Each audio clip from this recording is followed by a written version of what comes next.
বন্ধুরা, কিছু মানুষ থাকে যারা প্রেমে একদমই বিশ্বাস করে না। তারা ভাবে হয়তো ভালোবাসা মানেই শুধু আর কষ্ট, আর সময় নষ্ট, আর ভাঙা মন। আজকের এই কোরিয়ান মুভির নায়কও ঠিক তেমনই একজন। কিন্তু বন্ধুরা, একটা মেয়ের জন্য তার পুরো ভাবনাটাই বদলে যায়। এই গল্পটা শুধু প্রেমের না বন্ধুরা, এই গল্পটা হচ্ছে ভুল মানুষ, সঠিক সময় আর দ্বিতীয় সুযোগের। ভিডিওটা শেষ পর্যন্ত দেখবেন, কারণ বন্ধুরা শেষটা হয়তো আপনার নিজের জীবনের সাথেও মিলে যেতে পারে। আমাদের আজকের এই গল্পের নায়কের নাম হলো জনসু। সে একজন ওয়েদার ফোরকাস্টার। সে কাজে খুবই সিরিয়াস, কিন্তু সম্পর্কের ব্যাপারে একদমই কেয়ারলেস। সে মনে করে প্রেম মানে হলো আনসার্টেনিটি, আর আনসার্টি মানে পেইন। তাই আমাদের হিরো একটু প্রেম এড়িয়ে চলে। স্বার্থের জন্য বন্ধুত্ব, এটা তার জন্য ঠিক আছে, কিন্তু বন্ধুত্ব নেবানো তার দ্বারা অসম্ভব। এখানেই আমাদের এই গল্পের ডিরেক্টর খুব সুন্দর একটা মেটাফর ব্যবহার করেছে। জনসু যেহেতু আবহাওয়া প্রেডিক্ট করে, কিন্তু নিজের জীবনের আবেগ সে কখনোই প্রেডিক্ট করতে পারে না। আর এটাই এই গল্পের সবচেয়ে বড় আইরনি। এবার আসি আমরা হিরোইনের কথায়। মেয়েটির নাম হলো ইয়নহু।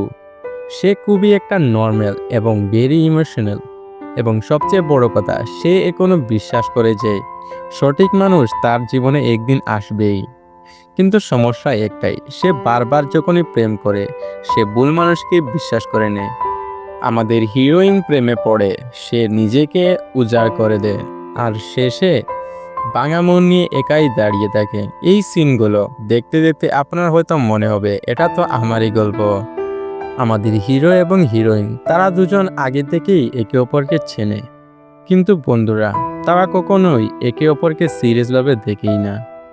একদিন তারা দুজন একা বসে কথা বলতে বলতে ইয়নহু হেসে হঠাৎ করে বলে, তুমি কি কখনো কাউকে সত্যি সত্যি ভালোবেসেছ? এতে আমাদের জনসু হালকা একটু হাসে এবং তাকে কোনো উত্তরই দেয় না। সত্যি কথা বলতে কি বন্ধুরা, এই সাইলেন্সটাই ছিল তার আসল উত্তর। আমাদের এই গল্পটা এখান থেকেই ধীরে ধীরে বাঁক নিতে শুরু করে। এখানে ইয়নহু আবার একটা রিলেশনশিপে ব্যর্থ হয়ে যায়। এতে সে তো পুরো ভেঙেই পড়ে এবং খুবই কনফিউজ হয়ে যায়। তাকে এরকম দেখে আমাদের জনসু তাকে একটা খুবই অদ্ভুত প্রস্তাব দেয়। সে তাকে বলে, চলো আমরা দুজন মিলে শুধু কম্পানশনশিপ রাখি, নো প্রমিস, নো ফিউচার এবং নো পেইন। তার এসব কথা শুনে আমাদের হিরোইন ইয়নহু খুবই শক হয়ে যায়। কারণ বন্ধুরা আমাদের হিরোইন তো শুধু প্রেম চায়, আর এদিকে আমাদের হিরো প্রেমকে কন্ট্রাক্ট বানাতে চায়। কিন্তু সত্যি কথা বলতে কি বন্ধুরা, ব্রোকেন হার্ট মানুষরা অনেক সময় ভুল ডিসিশন নিয়ে নেয়। তার এই কন্ট্রাক্টের মধ্যে আমাদের হিরোইন রাজি হয়ে যায়। বন্ধুরা এখান থেকেই মুভির সবচেয়ে সুইট পার্ট শুরু হয়। তারা দুজন মিলে একসাথেই খায় এবং একসাথেই হাসতে থাকে। তারা দুজন মিলে মুভিও দেখে, এবং বন্ধুরা তারা দুজন গভীর রাত পর্যন্ত কথাও বলে। তাদের দুজনের বাইরে থেকে দেখলে মনে হয় তারা একটা পারফেক্ট কাপল, কিন্তু বন্ধুরা ভিতরে ভিতরে তাদের দুজনেরই অনুভূতি একদমই আলাদা। আমাদের ইয়নহু তার সাথে ধীরে ধীরে সত্যি সত্যি প্রেমে পড়ে যায়, কিন্তু ওদিকে জনসু সে নিজেকে বোঝাতে থাকে এটা তো কিছুই না, এটা তো শুধু কিছুক্ষণের জন্যই। কিন্তু আমরা ক্যামেরাতে বারবার দেখতে পাই সে জেলেস হচ্ছে, সে কেয়ারও করছে এবং সে আবার ভয়ও পাচ্ছে। একদিন আমাদের ইয়নহু অন্য একজন ছেলের সাথে কথা বলে। এই দৃশ্যটি দেখে জনসু হঠাৎ খুবই ইরিটেট হয়ে যায় এবং সে নিজেই খুবই অবাক হয়ে যায়। সে মনের মধ্যে ভাবতে থাকে, আমি আবার কেন রেগে যাচ্ছি। এখানেই আমরা বুঝতে পারি বন্ধুরা, প্রেম সবসময় ঘোষণা দিয়ে আসে না, কখনো কখনো জেলেসি হয়ে আসে। ইয়ানহু আর সহ্য করে থাকতে পারে না। সে জনসুকে একদিন সরাসরি বলে দেয়, আমি তোমাকে ভালোবাসি, এই ফেক রিলেশনশিপ আমার পক্ষে আর সম্ভব হচ্ছে না। এই কথাগুলো শুনে তো জনসু একদমই ফ্রিজ হয়ে যায়, কারণ জনসু যে জিনিসের মধ্যে সবচেয়ে বেশি ভয় পেত এখন সেটাই সত্যি হয়ে গিয়েছে। সে ইয়নহুকে উত্তর দিয়ে বলে, আমি একদমই পারবো না, আমি রিলেশনশিপে একদমই বিশ্বাস করি না। জনসুর এই কথাটা ইয়নহুর হৃদয়ে একটি চাকুর মতো লাগে। যেহেতু ইয়নহুর কথায় আমাদের জনহুর রাজি হয়নি, তার জন্য তারা দুজন আলাদা হয়ে যায়। এতে ইয়নহো জোরে জোরে কাঁদে না, সে শুধু শান্ত হয়ে যায়। আর এর মধ্যে সবচেয়ে কষ্টের বিষয় হলো সে নিজেকে এর জন্য দোষ দিতে থাকে। অন্যদিকে আমাদের জংসু, তার তো স্বস্তি পাওয়ার কথা ছিল, কিন্তু সে পুরো ফাঁকা হয়ে যায়। তার মনে হয় ঘরটা যেমন পুরো খালি হয়ে গেছে। ফোনের মধ্যে কোনো মেসেজ এবং কল না আসায় তার ফোনটাও যেমন পুরো সাইলেন্ট হয়ে যায়।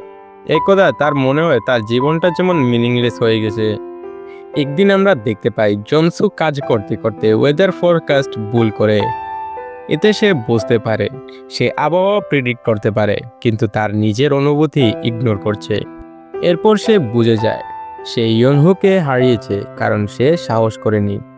আর ভালোবাসার সবচেয়ে বড় ভুল হলো বন্ধুরা, ভয় পাওয়া।